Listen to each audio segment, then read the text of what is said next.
Le Québec passe de la 5e à la 22e place dans le classement des juridictions minières mondiales. Un recul qui, selon l'industrie, nuit à la confiance des investisseurs. Ce palmarès-là peut avoir un impact sur des décisions d'investissement parce que plusieurs décisions d'investissement sont basées sur des projections du futur dans une juridiction donnée.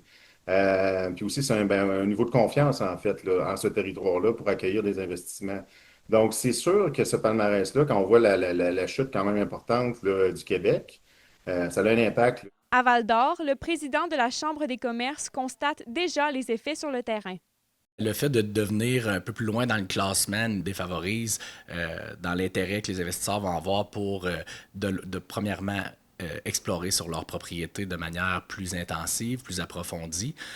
Puis assurément, les répercussions de ce manque d'investissement-là vont nous faire reculer dans le temps dans la possibilité de nouveaux projets miniers. Au Québec, le potentiel géologique reste intact, mais des enjeux administratifs et territoriaux font obstacle. Notre capacité géologique demeure toujours très, très, très bonne. Il y a assurément, par exemple, des enjeux au niveau administratif. La difficulté que le gouvernement a à traiter rapidement les demandes au niveau de la gestion et de l'analyse des dossiers.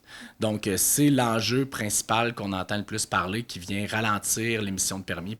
Malgré tout, l'Abitibi demeure un modèle d'exécution de projet. L'industrie demande une reconnaissance de ce savoir-faire. Ce qu'on souhaite, nous, en région, particulièrement en Abitibi, c'est que ça soit reconnu, puis d'avoir peut-être une capacité à aller de l'avant un peu plus avec les projets dans la mesure où on est un chef de file dans la manière d'exécuter nos projets.